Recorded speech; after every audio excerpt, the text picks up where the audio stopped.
Imagine being a 12-year-old boy living in a tiny village in Bulgaria during the year 1550. The morning fog clings tightly to the valley like a veil as you assist your father with the sheep. The soft jingling of the bells hanging around their necks creates a familiar melody that has been the backdrop of your whole life.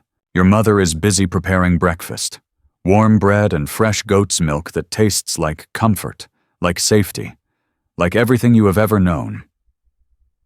Suddenly, you hear it, the pounding sound of hooves striking the cobblestones. Your father's face pales as white as parchment, and your mother drops the clay dish she was holding. It shatters on the floor, as if your world is breaking apart, because everyone in the village understands what those hoofbeats mean. The sultan's tax collectors have arrived. You watch carefully from behind a wooden cart as the Ottoman officers dismount. Their silk robes remain immaculate despite the long trip. They carry scrolls and lists, their eyes cold and calculating, like traders sizing up livestock. One of them points directly at you. Your mother falls to her knees, pleading in a language they refuse to acknowledge. Your father stays silent, aware that any opposition would bring death upon the whole family. You are torn away with promises that you are to serve the Sultan, that greatness awaits you, that this is a high honor. Yet as the cart moves further and further from everything you have ever loved, all you can hear are your mother's sobs slowly disappearing into the distance. Far beyond your sight, she would never appear again. This marked the start of your new existence as a palace boy, a goom, within the mightiest empire on earth. The terrors lurking beyond the palace gates would make you yearn for the simple moments spent watching sheep graze in the mist-covered hills of your homeland. Now, as you delve into these overlooked tales of endurance and hardship, if you appreciate uncovering the hidden facets of history, consider pressing the like button and subscribing for similar content. Also, please share in the comments where you are tuning in from. It amazes me that we can uncover these ancient narratives together from diverse regions of the world, united across both time and space by our mutual fascination with the past. The journey to Istanbul introduced you to the cold cruelty that would come to define your existence. Alongside dozens of boys your age, you were forced to march for weeks over harsh landscapes, receiving barely enough food and sleeping outdoors, or in makeshift shelters that offered scant protection against the weather.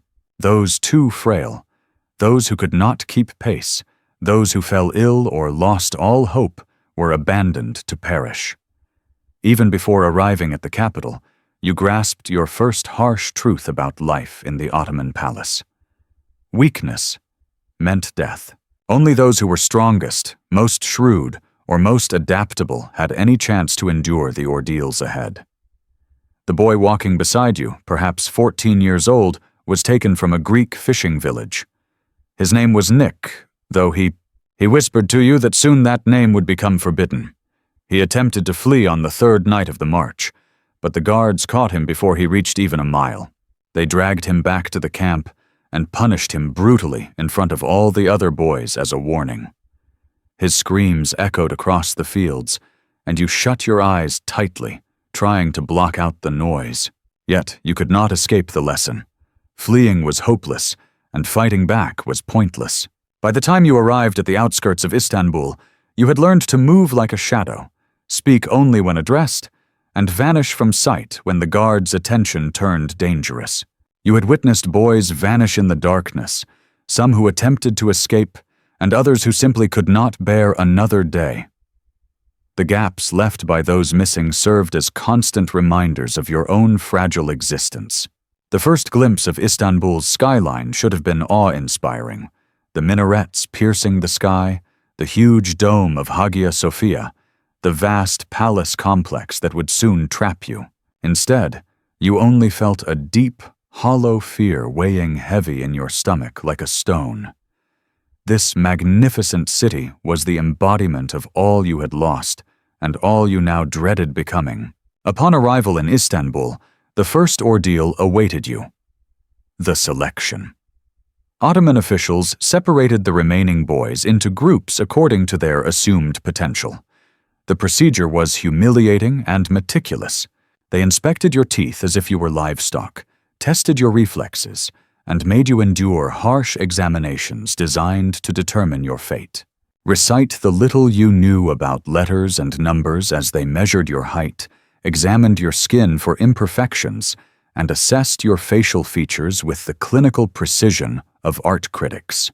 The most stunning and intelligent were destined for the palace school, the Enderun, while others would join the Janissaries, the elite military force. However, for those chosen to serve the palace, a different kind of trial lay ahead. One that would challenge not only your physical limits, but also your soul's resilience. You were among the lucky few selected for the Enderun school, located within the walls of Topkapi Palace. The officials who made this decision observed your clear complexion, bright eyes, and evident intelligence, and they smiled. At that time, you did not realize that their smiles were not kind, but rather those of hunters who had found especially promising prey. The Enderun School has been described as the world's first formal education system for the gifted. Although this description is technically true, it conceals the darker truth of what education meant for displaced boys like you. Indeed, you would learn languages such as Arabic, Persian, and Turkish. You would study mathematics, astronomy, literature, and law. You would also be trained in music, calligraphy, and various crafts. Yet this education came with a price far beyond academic challenges. The palace complex, which became your entire world, was a labyrinth of marble halls, lavish rooms, and secret passages. The passages were filled with lurking danger at every turn. You were housed in dormitories within the vast palace complex, separated from the outside world by numerous layers of walls, guards, and strict protocols that made any attempt to escape not only difficult, but utterly unimaginable. The dormitory where you would sleep stretched out before you like a cold marble tomb, lined with narrow beds draped in silk that felt more like chains tightening around your skin. On your very first night in the dormitory, you lay awake, listening to the sounds that would soon become the soundtrack of your captivity.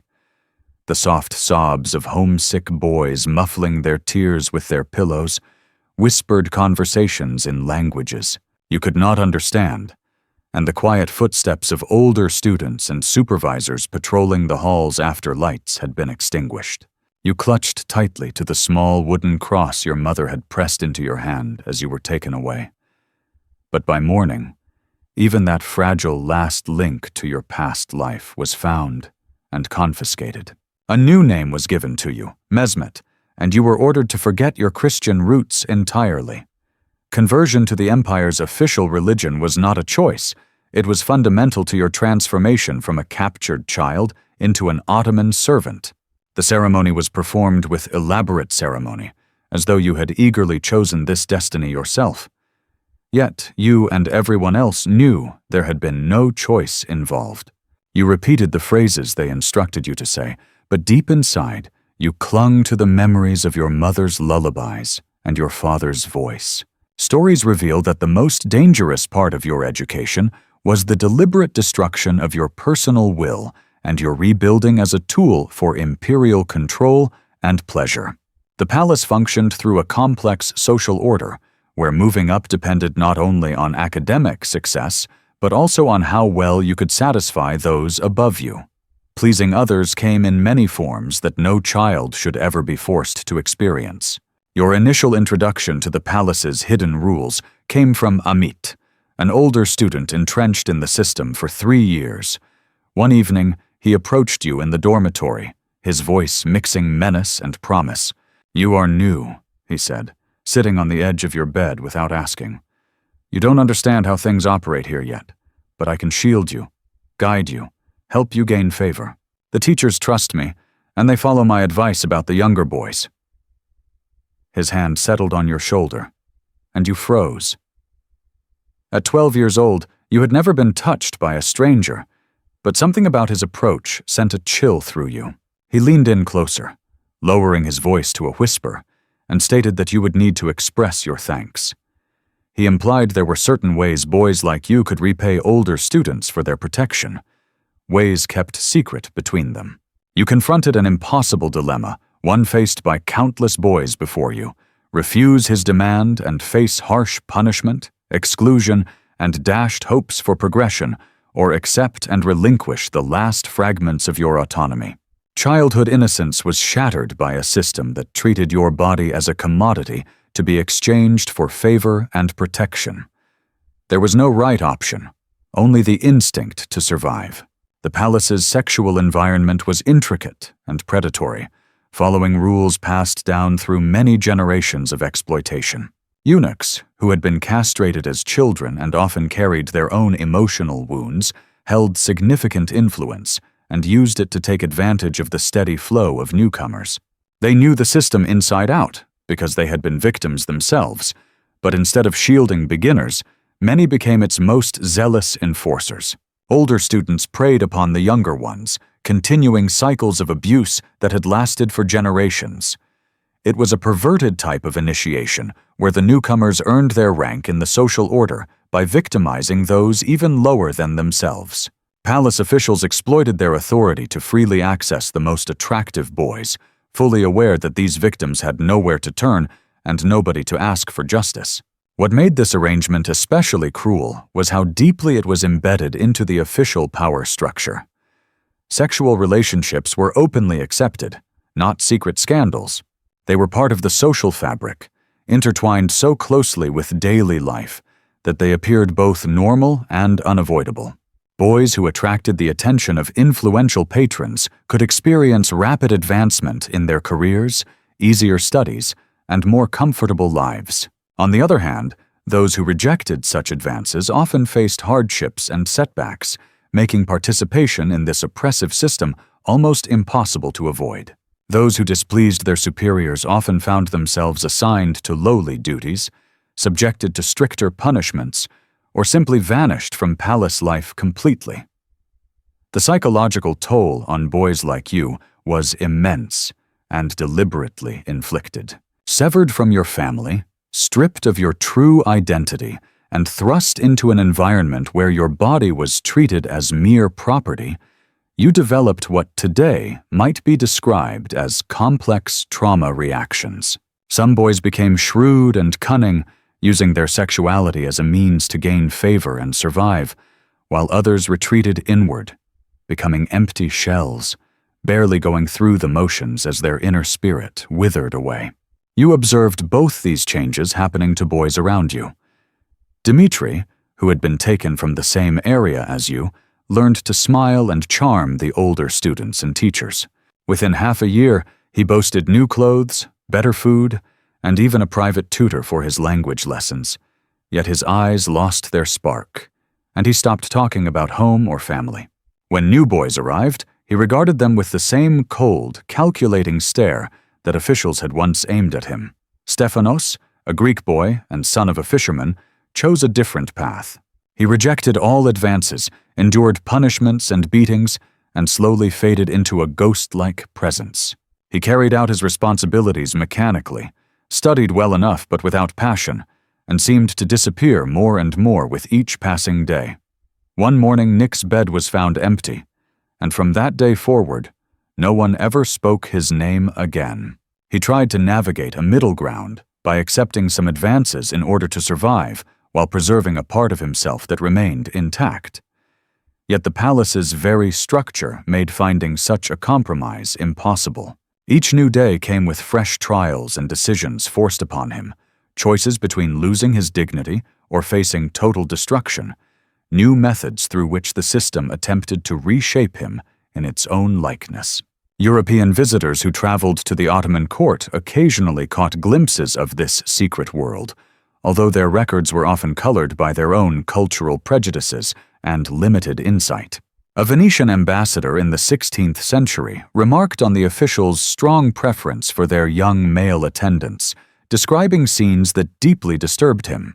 He recounted witnessing boys as young as 10 or 11, adorned in silk and precious stones, serving older men with a level of intimacy indicating relationships much more complex than proper master-servant interactions. Then a French diplomat from the 17th century gave a more candid account of what he observed during a royal gathering, noting how the young pages moved through the corridors like exquisite birds confined in cages, their gazes lowered, bodies decorated to be seen. He could not help but observe the possessiveness with which some officials treated these children and the flicker of fear in the boys' eyes when their superiors drew near.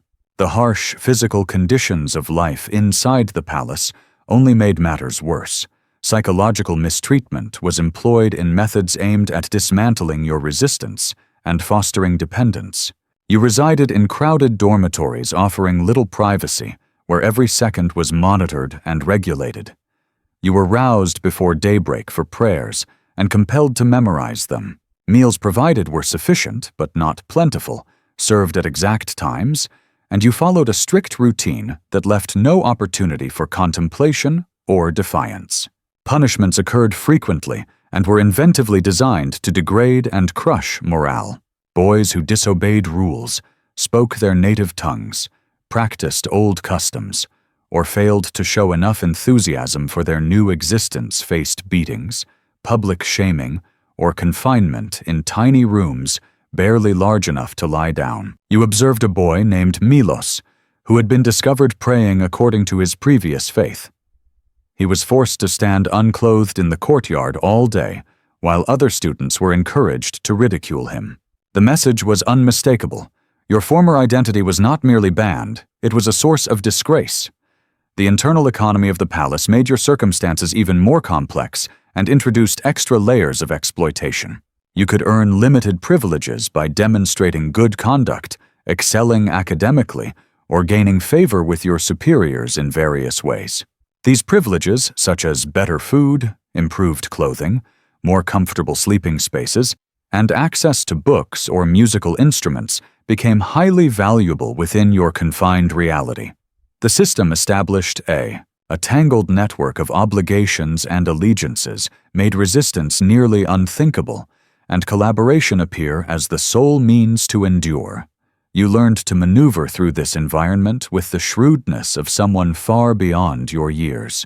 You realized that assisting older students with their lessons could secure you protection against their advances. Demonstrating exceptional skill in certain subjects attracted the attention of teachers who might defend you from the worst mistreatment.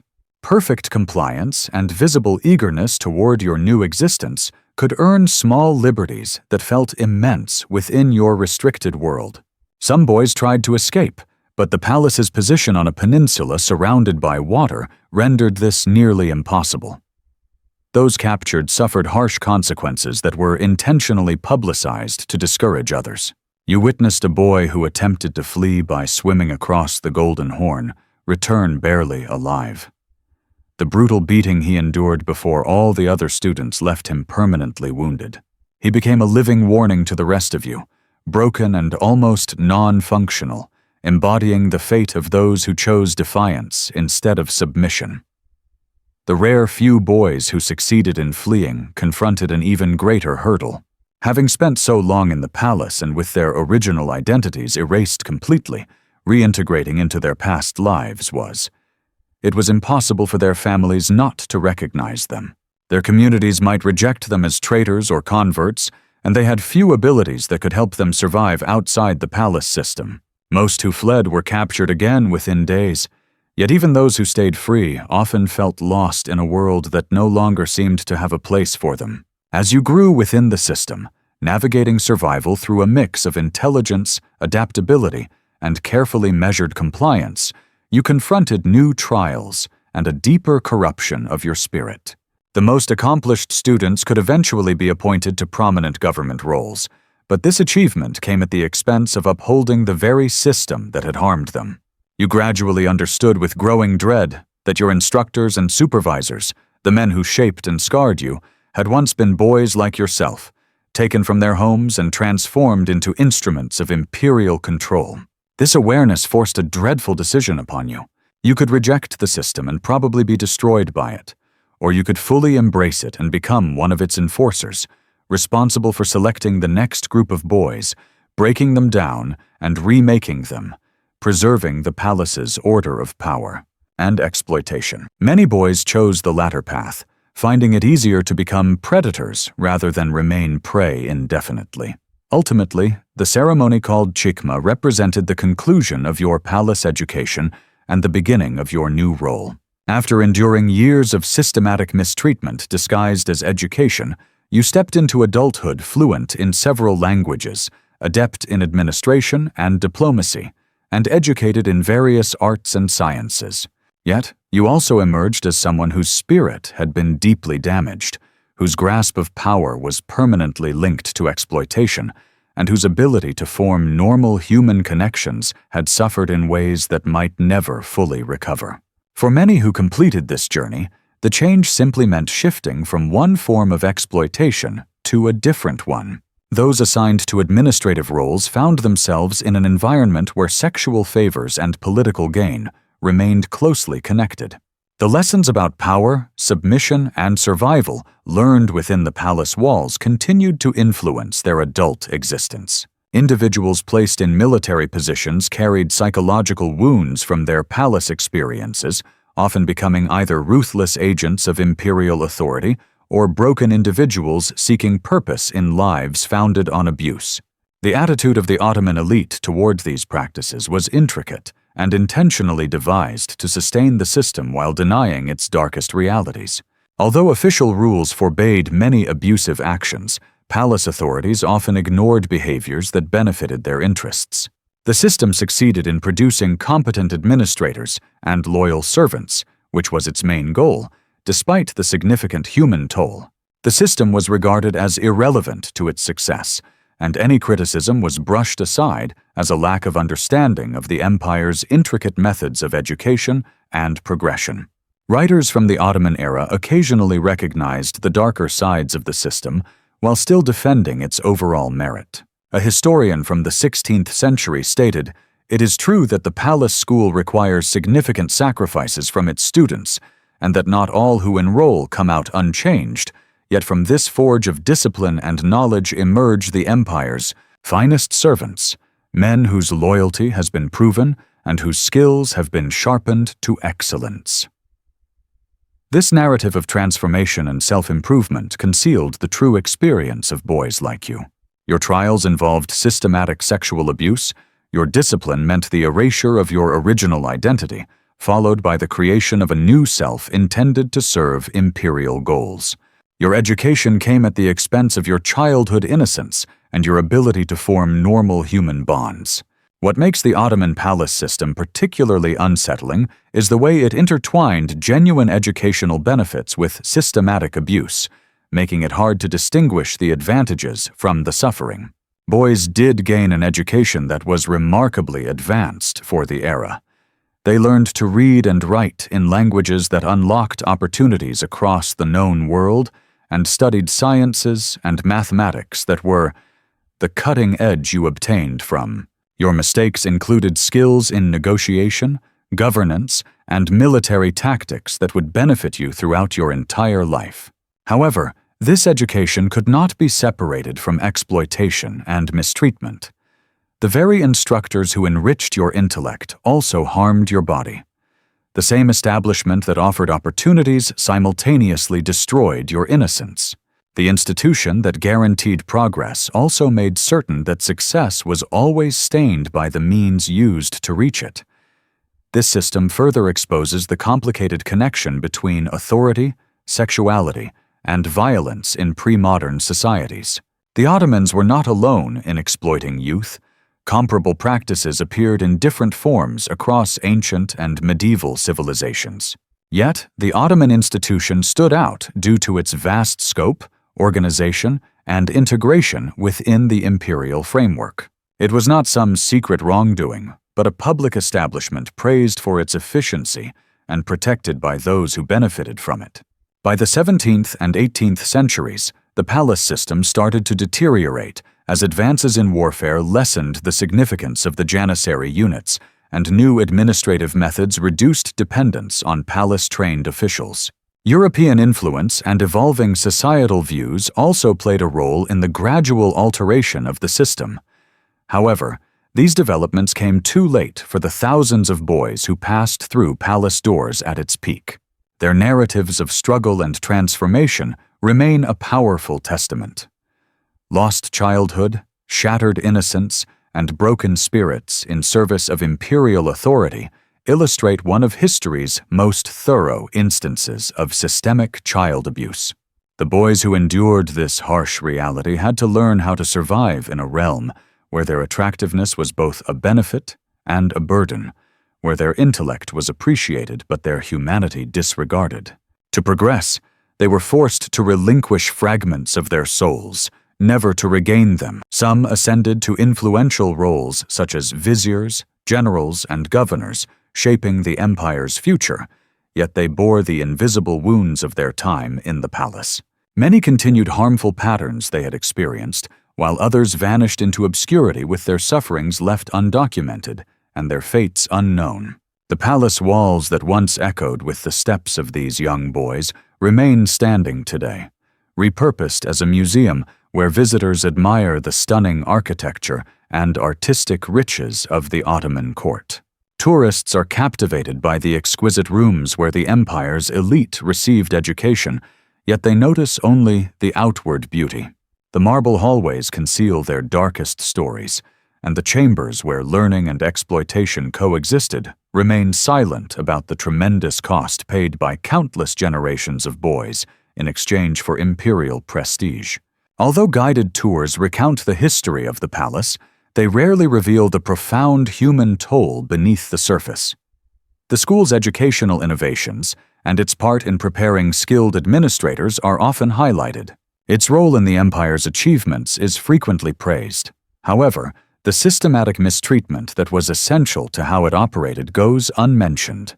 The boys who chose death rather than comply with its harsh expectations, or the men who left its grounds forever altered by their experiences within those walls, are rarely discussed. As I conclude this story, imagining your experience as one among countless others, I am reminded that these narratives of pain and endurance are not just historical anecdotes. They represent real people, children forcibly separated from their families, stripped of their true identities, and forced to exist in a world that valued their bodies and minds, while disregarding their humanity as unimportant to the empire's grand plans. You, the boy I have pictured standing in those marble corridors with fear gripping your heart and silence on your lips, symbolize thousands of actual children whose names remain unknown, whose personal stories were never recorded, and whose suffering was ignored by the very system that shaped and maintained it. Your spirit and the spirits of all boys like you still wander those palace halls, reminding us that beneath the grandeur of every empire lies a base constructed on human agony, and that the cost of power often falls on those who have no say in the matter. The terror was not only in the cruelty itself, but also in how methodically it was inflicted, how fully it became accepted as normal, and how deeply it was ingrained in daily life. Overlooked by history, you and boys like you lived and passed away within a system that regarded you as mere beautiful objects to be shaped and exploited. Your experiences deserve recognition not as rare historical details, but as powerful examples of human endurance against systematic cruelty. The morning air that once witnessed your anxious steps has long since disappeared, yet your story continues to resonate through time, urging us to acknowledge your pain and remember the heavy toll of the empire's so-called golden era. By recalling your narrative, we pay tribute not only to your personal hardship, but also to the suffering of every child trapped in the mechanisms of authority throughout the ages, used and discarded by regimes that prioritize domination above kindness and empire over innocence.